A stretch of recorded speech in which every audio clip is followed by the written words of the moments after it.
चलो देखो, कल हम लोग पढ़े थे बॉयल-वान नियम, ठीक है।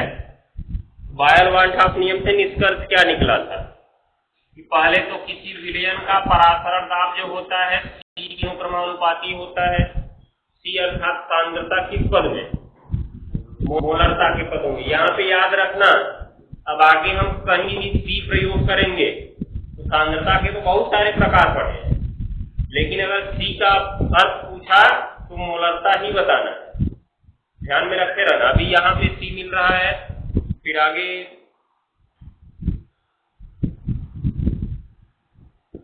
बस यहीं पे C है, इसमें आगे जो अभी पढ़ेंगे 1/2 गुणांक I, वहां भी जब C आएगा तो इसी नियम पे आएगा, मोलरता के पदों में। अभी 11 में जब हमने क्षार लवण पढ़े होते तब वहां पे C आता, वहां भी C का अर्थ यही था। तो इसीलिए अगर सांद्रता C कहीं बोली जाती है तो समझ लो मोलरता ही होता है, कहीं भी मोलरता अर्थात विलयन के 1 लीटर में विलय के कितने मोल खुले हुए, ठीक है ना। तो यहाँ से निष्कर्ष क्या निकला था, P अनुक्रमानुपाती C कहां पर, स्थिर ताप पर था। C का मान हमने रखा था, कुल मिला के हमको लास्ट में मिला था P अनुक्रमानुपाती C, अर्थात तनु विलयनों के लिए परासरण दाब आयतन के व्युत्क्रमानुपाती होता है, ठीक है। यहां से हमारा पहला नियम निकला था। दूसरा नियम लिखो अब, चार्ल्स-वान-टॉप नियम।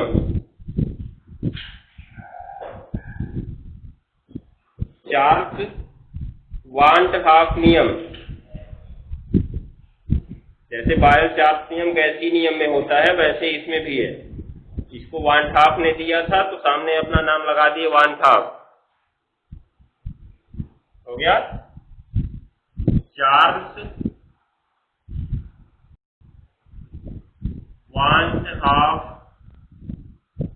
नियम हो गया। इसमें लिखो, इस नियम के अनुसार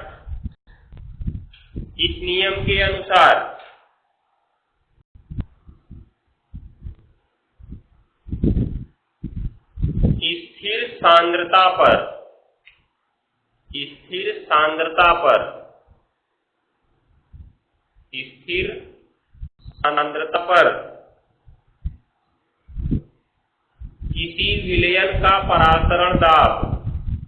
किसी विलयन का परासरण दाब, स्थिर सांद्रता पर किसी विलयन का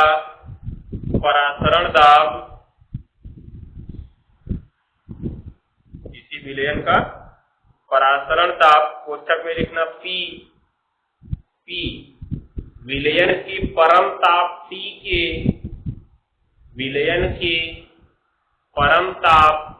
T कैपिटल T लिखना, के समानुपाती होता है।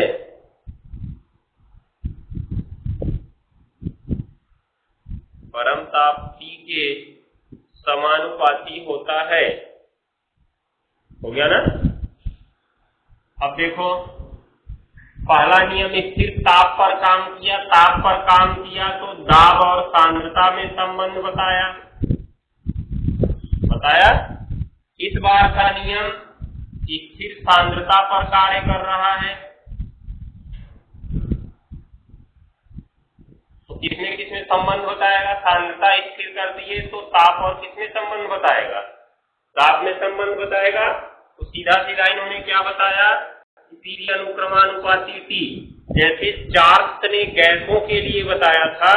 चार्ल्स ने गैसों के लिए क्या कहा था कि स्थिर आयतन पर किसी गैस का जो दाब होता है उसके परम ताप के समानुपाती होता है। अब उन्होंने वहां पे आयतन बोला था, यहाँ पे हम सांद्रता बोल रहे हैं। क्यों? क्योंकि गैसों के लिए आयतन की चर्चा की जाती है, विलयन के लिए सांद्रता की चर्चा की जाती है। किसी विलयन की बात करते हैं तो हम हमेशा उसकी सांद्रता की चर्चा करते हैं, ये ध्यान में रखे रहना, आयतन की चर्चा नहीं करते हैं। विलयन अगर तुमको दिया जाएगा तो उसमें पहले पता करेंगे कि विलय कितना है, अर्थात उसकी सांद्रता कितनी है, गाढ़ा है कि पतला है। जब ये पता चल गया तब उसमें निष्कर्ष निकालेंगे कि हाँ इतने लीटर में इतना ग्राम घुला हुआ है। तभी तो निष्कर्ष निकाल पाओगे। जब उसकी सांद्रता पता होगी तो अभी परसेंटेज सांद्रता का अर्थ तो यही हम लोग पढ़े होगा। सवाल में लगाए इसमें 15% दिया गया था, उसका अर्थ क्या था? 100 ml में विलेय के 15 ग्राम घुले हुए, घुले कि नहीं घुले? अर्थात जब हमें सांद्रता पता थी तो हमने विलयन भी पता कर लिया, विलेय भी पता कर लिया। तो यहाँ पे विलयन के लिए सांद्रता की चर्चा करते हैं, आयतन की चर्चा नहीं करते हैं। नियम वही है, नियम में कोई बदलाव नहीं है, क्योंकि देखो जो सांद्रता है, सांद्रता की जगह 1/v रखा गया है। सूत्र में कल निकाले थे, कैसे आया था 1/v? सांद्रता के समानुपाती है तो आयतन के व्युत्क्रमानुपाती है। तो नियम वही है, अंतर नहीं है। चाहे यहाँ पे सांद्रता स्थिर बोल दो, चाहे आयतन स्थिर बोल दो, गलत नहीं कहा जा सकता है, ध्यान में रखे रहना। तो क्या होगा? p अनुक्रमानुपाती, अनुक्रमानुपाती हटा के बराबर लगाएंगे, एक स्थिरांक लगेगा क्या? p बराबर k इंटू टी। नोट कर लो इसको, इसमें कुछ था नहीं, बस ये 2 लाइन है। तो आगे बढ़ते हैं। ये दोनों नियम खाली तुमको याद रखने हैं, इस पे सवाल नहीं आता दोनों नियमों पे। सवाल अब आगे वाले नियम पे आएगा।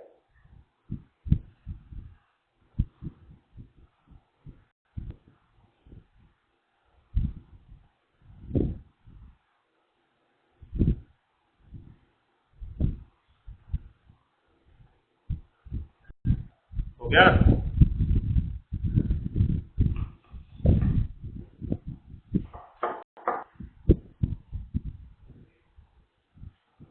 अब नीचे हेडिंग लिखो, वांट हाफ विलयन समीकरण। वांट हाफ विलयन समीकरण।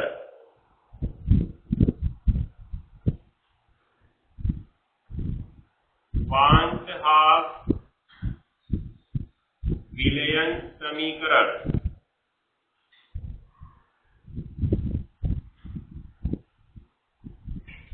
हो गया?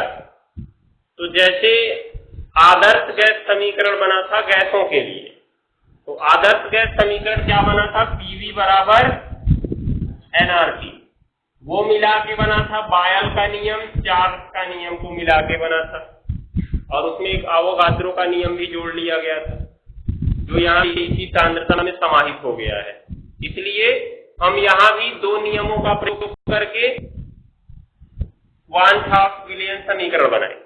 तो पहले देखो क्या किया था वांट हाफ में, क्योंकि बायल वांट हाफ नियम से क्या होगा? जो P था अनुक्रमानुपाती किसके था? C के। और चार्ल्स वांट हाफ नियम से क्या था? चार्ल्स वांट हाफ नियम से P अनुक्रमानुपाती किसके था? D के। इसको मान लो सेकंड, इसको मान लो फर्स्ट। तो इक्वेशन फर्स्ट और सेकंड से समीकरण 1 हुआ, समीकरण 2 से जो P है दोनों के गुणनफल के भी समानुपाती होगा। होगा, क्योंकि अगर कोई संख्या किसी दूसरी संख्या के समानुपाती है, वही संख्या किसी तीसरी संख्या के समानुपाती है, तो वो संख्या दोनों के गुणनफल के भी समानुपाती होगी। ठीक है ना? ये याद रखते रहना। समानुपाती बराबर नहीं, समानुपाती और बराबर में अंतर होता है, ध्यान में रखे रहना। समानुपाती कहने का अर्थ अगर इसमें वृद्धि होगी तो इसमें भी वृद्धि होगी। ठीक है ना? अर्थात T बढ़ेगा तो P भी बढ़ेगा, T बढ़ेगा तब भी क्या बढ़ेगा? P बढ़ेगा। हो जाएगा।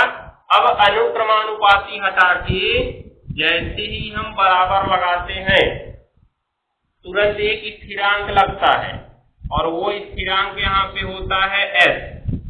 क्या होता है? S। तो फाइनली हमारा सूत्र बन जाता है P बराबर CST, जहां S बराबर क्या है? विलयन स्थिरांक। क्या है S का मान? विलयन स्थिरांक। जैसे आदर्श गैस समीकरण बनाए थे तो वहां अनुक्रमानुपाती हटाने के बाद कैपिटल R लगा हुआ था, कैपिटल R, जो कि था सार्वत्रिक गैस नियतांक। तो यहाँ पे हम विलयन प्रयोग कर रहे हैं, तो विलयन के लिए विलयन नियतांक कहेंगे या विलयन स्थिरांक कहेंगे, गैस तो कह नहीं सकते यहाँ पे। तो विलयन स्थिरांक हो चाहे विलयन नियतांक हो, बात यही है। तो वहां पे R का मान होता है, वही यहाँ पे S का मान होता है। PV बराबर एनआरटी में R का मान क्या होता है?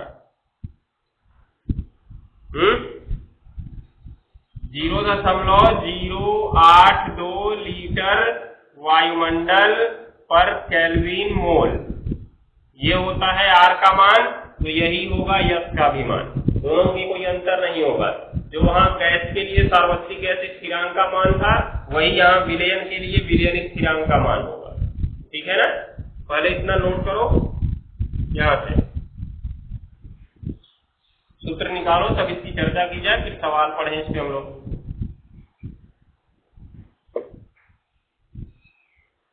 यहाँ से सीधे सीधे शुरू करो, बायन वाट हाफ नियम से, चार्ल्स वाट हाफ नियम से, फिर समीकरण 1 और 2 से, फिर यहाँ से जो निकला इसको।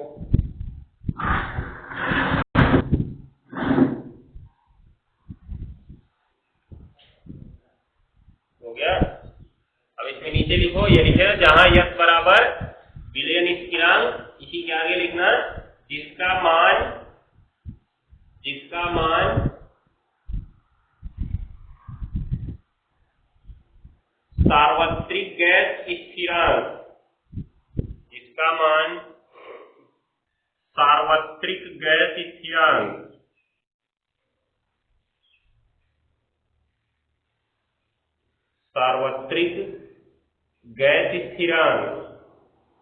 की तरह ही सार्वत्रिक गैस स्थिरांक की तरह ही हो गया 0.082, हमने चाहो तो एक भी लिख सकते हो, लेकिन हम 2 तक की लेते हैं, लीटर वायुमंडल प्रति केल्विन मोल होता है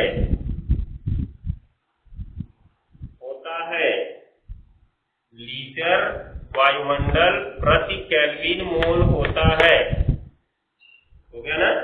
इसका मात्रक लिखने का अर्थ ये है कि जब हम S का मान, ध्यान देना, जब S का मान 0.0821 रखेंगे तो उस समय आयतन लीटर में लिया जाएगा, परासरण दाब वायुमंडल में लिया जाएगा, परम ताप केल्विन में लिया जाएगा, और जो मोलों की संख्या होगी वो मोल में ली जाएगी।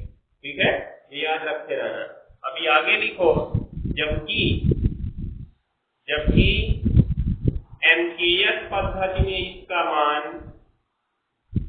जबकि MKS पद्धति में, MKS पद्धति जानते ही होंगे क्या होती है, मीटर किलोग्राम सेकंड पद्धति में।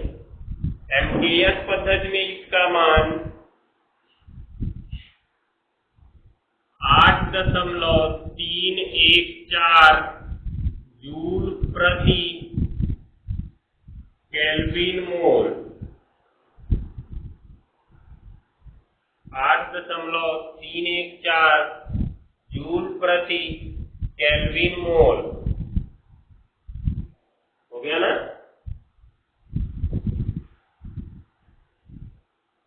तथा CGS पद्धति में इसका मान, CGS पद्धति में इसका मान,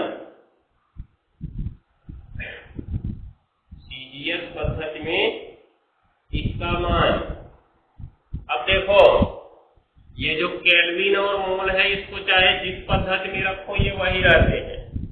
बदलेगा कौन? जूल बदलेगा। फिजिक्स के तुमने पहले चैप्टर में 11 में पढ़ा होगा, जूल का CGS मात्रक क्या होता है?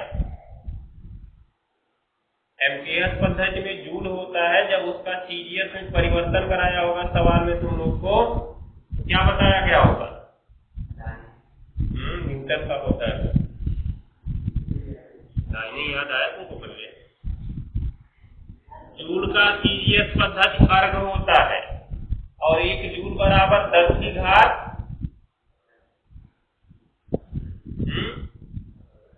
बोलना शुरू करो, एक गिनती बोलो, पहुंच जाओगे सब लोग आएंगे। 10 की घात 7 अर्घ होता है। 1 जूल बराबर 10⁷ अर्ग होता है, तो यहाँ पे होगा 8.314 गुणा 10⁷ का गुणा हो जाएगा अर्ग, और बाद वाला तो वही रहेगा प्रति केल्विन मोल। ठीक है, तो 3 मान है यश के, तीनों याद रखना। बहुविकल्पी सवाल में भी पूछा जा सकता है कि विलयन स्थिरांक यश का मान क्या होता है। तो व्यापक रूप से प्रयोग होने वाला मान तो ये है, इसलिए इन दोनों मानों में से कोई दे के उसमें पूछ सकता है। ठीक, तो याद रखे रहना। और केवल मान से ही मतलब नहीं है, सामने मात्रक भी लिखते रहो, मात्रक भी इसमें बहुत आवश्यक है। पता चला कि मान लिखा ये और मात्रक आगे लिख दिया जूल प्रति केल्विन, मान पकड़े हुए उसी को सही मार के चले जाओगे, लेकिन वो सही नहीं है क्योंकि वो अर्ग में है, याद रखते रहना है। अब सवाल में हमारे कौन सा प्रयोग होगा तीनों में से? ये वाला। क्यों? क्योंकि जब तुम्हें कोई भी विलयन दिया जाएगा तो उसको आयतन को उसके घन मीटर में बताओगे कि लीटर में बताओगे? दूध लेने जाते हो तो कहते हो हमको 0.001 घन मीटर दूध दे दो, है डंडा का भगा देगा तुमको, कहते हो 1 लीटर दूध दे दो, तो आयतन सामान्य रूप से हम लीटर में नापते हैं। उसके बाद दाब, हम यहाँ पृथ्वी का दाब बताते हैं क्या कि ये कितना होता है 13,200 पास्कल, बताते हैं क्या? नहीं बताते, हम कहते हैं पृथ्वी पे दाब जो लग रहा है 1 वायुमंडल लग रहा है, दाब हम 1 वायुमंडल बोलते हैं। उसके बाद ताप का मात्रक परम ताप बोला गया, उसमें ना ध्यान देना, ताप और परम ताप में अंतर होता है। क्या अंतर होता है? परम ताप केल्विन ताप होता है, और जबकि ताप जो होता है डिग्री सेल्सियस ताप होता है। तो यहाँ पे परम ताप की चर्चा की गई है, तो परम ताप का मात्रक क्या होगा? केल्विन होगा। और यहाँ पे सी का मतलब है मोलरता।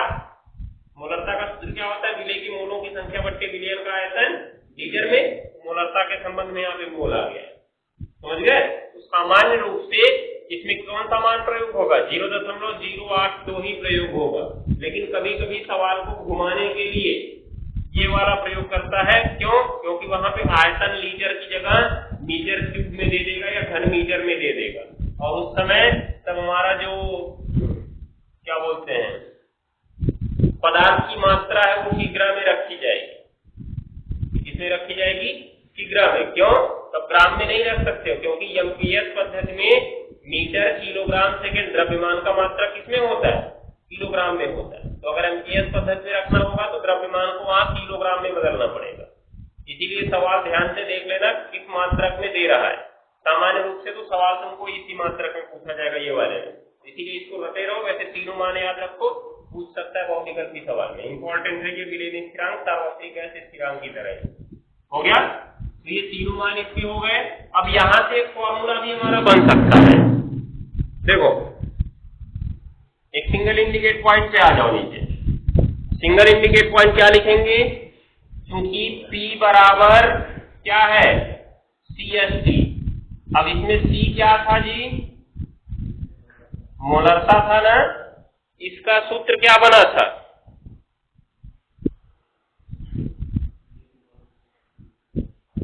विलेय के मोलों की संख्या, अर्थात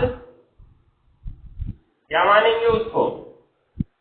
N मानेंगे, और बट्टे विलयन का आयतन लीटर में। इसको क्या मानेंगे? V।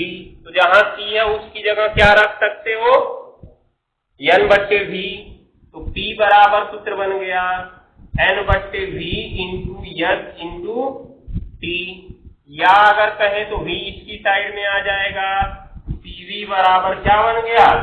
NST। देखो ये तुम्हारा एकदम आदर्श गैस समीकरण ही है। आदर्श गैस समीकरण क्या था? PV बराबर nRT था। वही R तो यहाँ पे हमारा S बना है, क्योंकि वह सार्वत्रिक गैस स्थिरांक जो था वही यहाँ पे क्या है?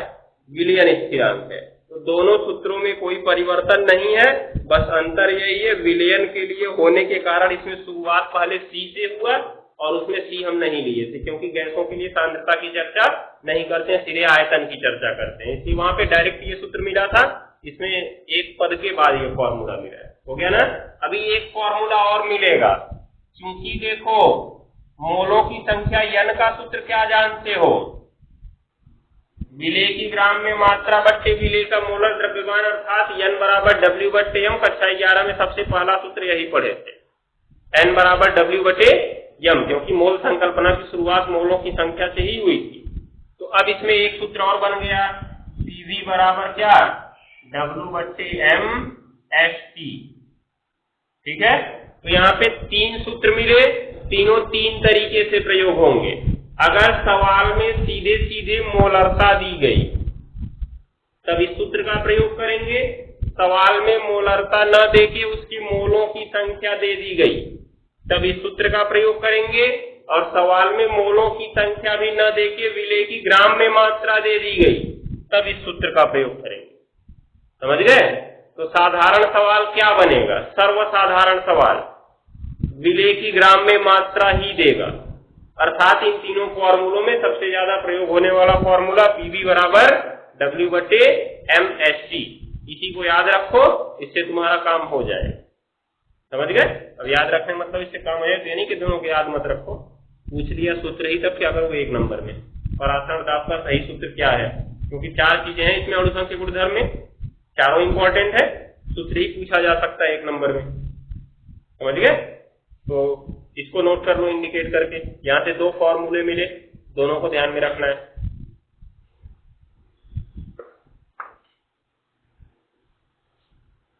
दोनों को लिखो, फिर लास्ट में एक ही साथ लिखवा देते हैं कौन कौन क्या है इसमें। अब इसमें नीचे लिखो, जहां जहां P बराबर विलयन का परासरण दाब, P बराबर विलयन का परासरण दाब,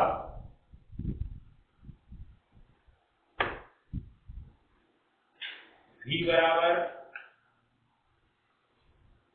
बराबर विलयन का आयतन लीटर में, V बराबर विलयन का आयतन लीटर में,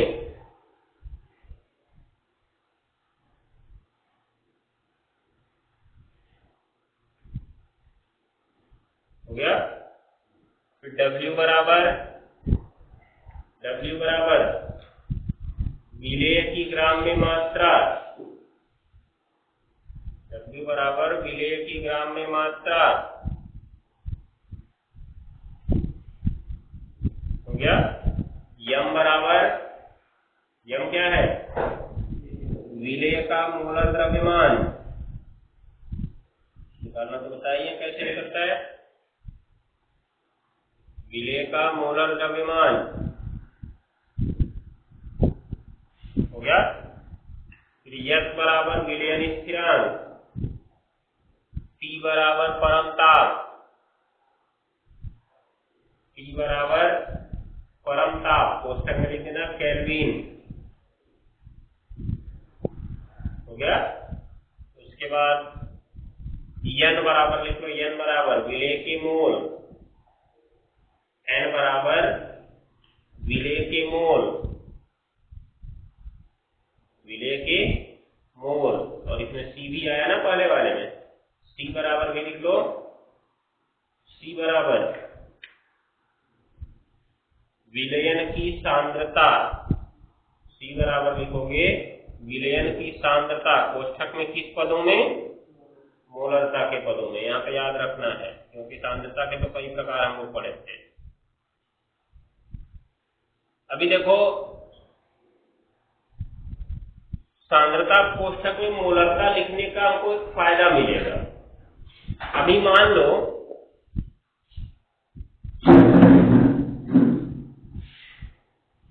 ये सूत्र है P बराबर CHT, ये सूत्र है PV बराबर W बटे MHT। समझ गए? अब तुमने इसको याद किया, C बराबर सांद्रता, कंसर्डेंस होता है ना, तो C बराबर तुमने याद कर लिया सांद्रता। अब अभी तो हमने तुमको यहाँ पे बता दिया कि सांद्रता किस पद में है, मोलरता के पद में, लेकिन हम तुमको एक सवाल बोले 15%, क्वेश्चन लिख लो तुरंत, 15% हो गया यूरिया के जलीय विलयन,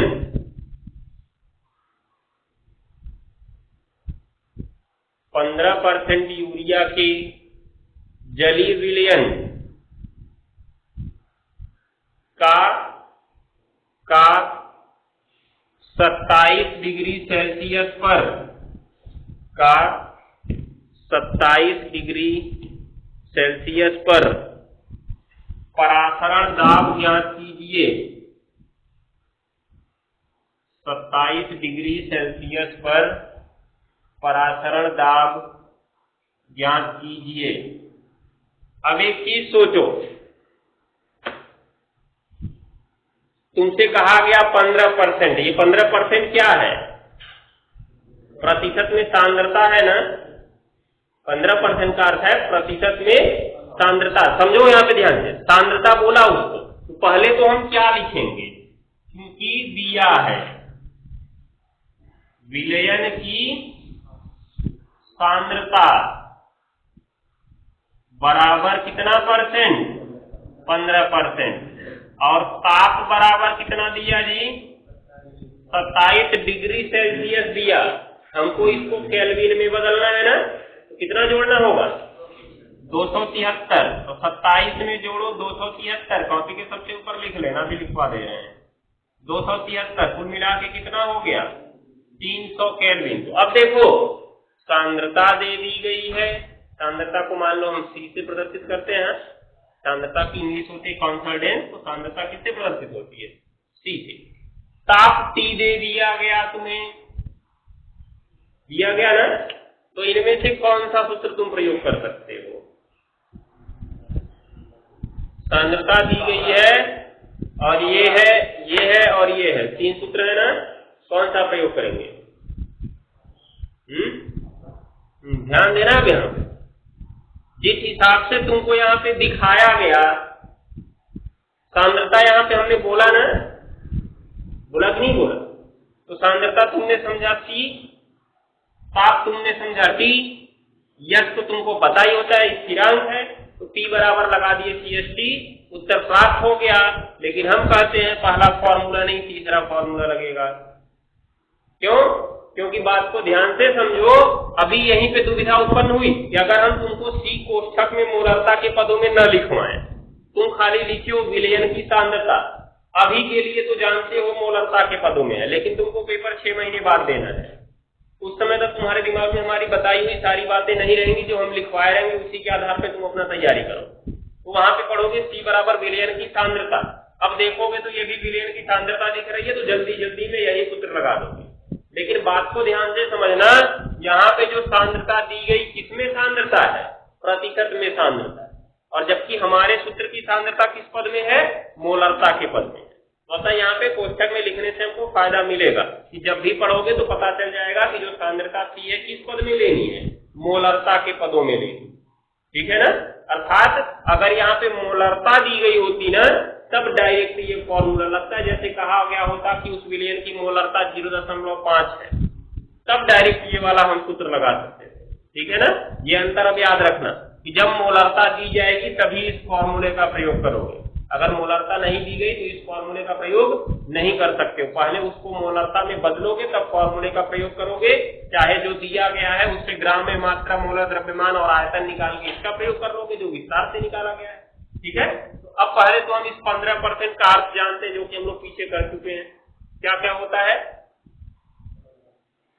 सांद्रता बराबर दिया है 15%, अर्थात 15% के आगे कुछ लगा क्या? जब कुछ नहीं लगा तो इसका अर्थ क्या है? W/V है, ये याद रखो। ऊपर होता है विलेय और नीचे क्या होता है? विलयन। ठीक है ना? तो V माने आयतन, W माने ग्राम में मात्रा। तो विलेय का जो रहेगा आयतन रहेगा और विलेय की क्या रहेगी? ग्राम में मात्रा।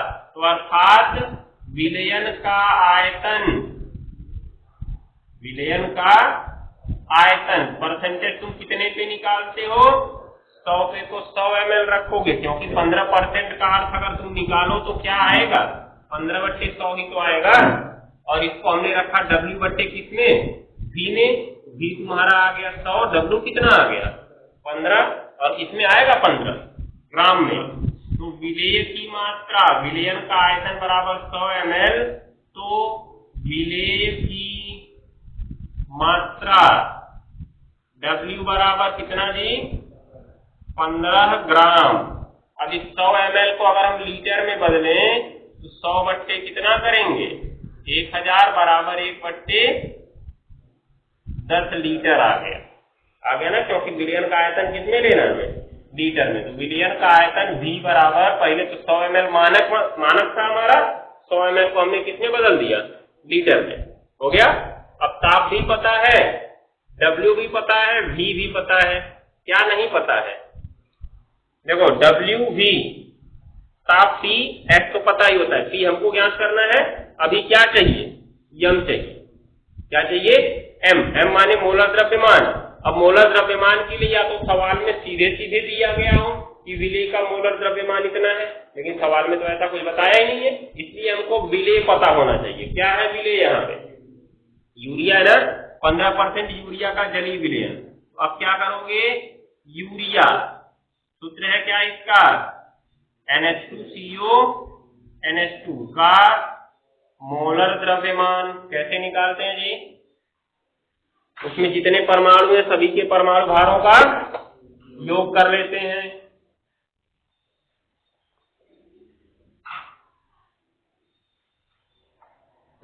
देखो पहले तो नाइट्रोजन से शुरू करो। कितने नाइट्रोजन है इसमें?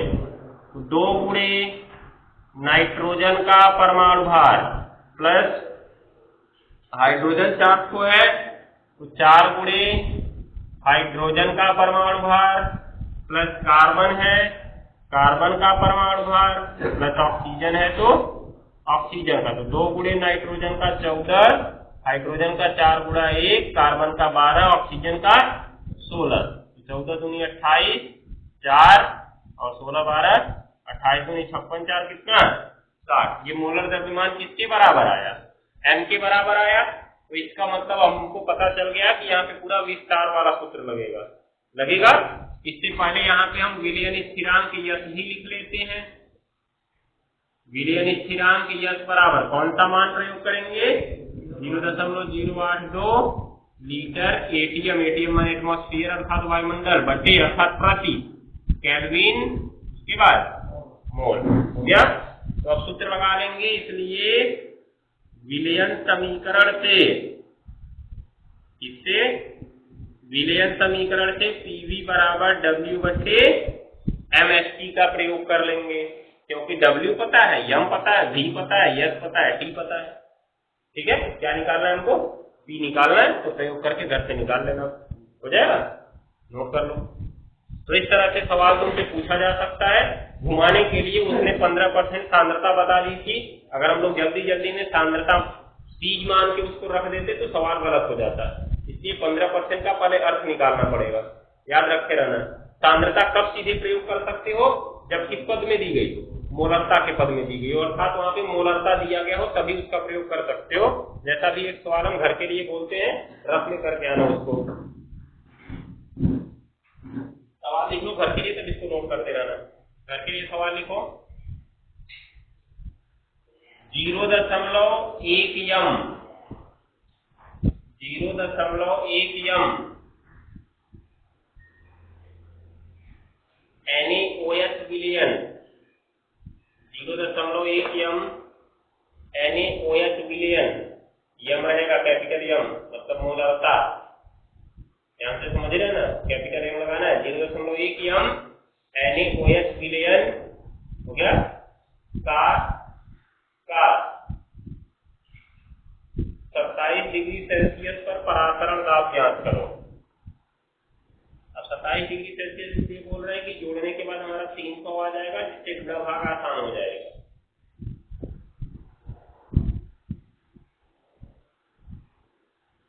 हो गया। एक क्वेश्चन और लिखो भी।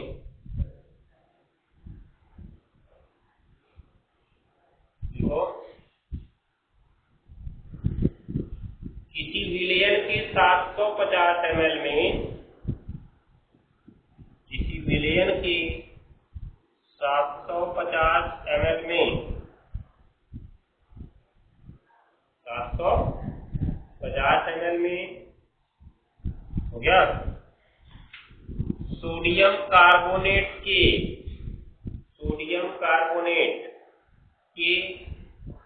150 ग्राम घुले हैं। सोडियम कार्बोनेट Na2CO3 के 150 ग्राम घुले हैं।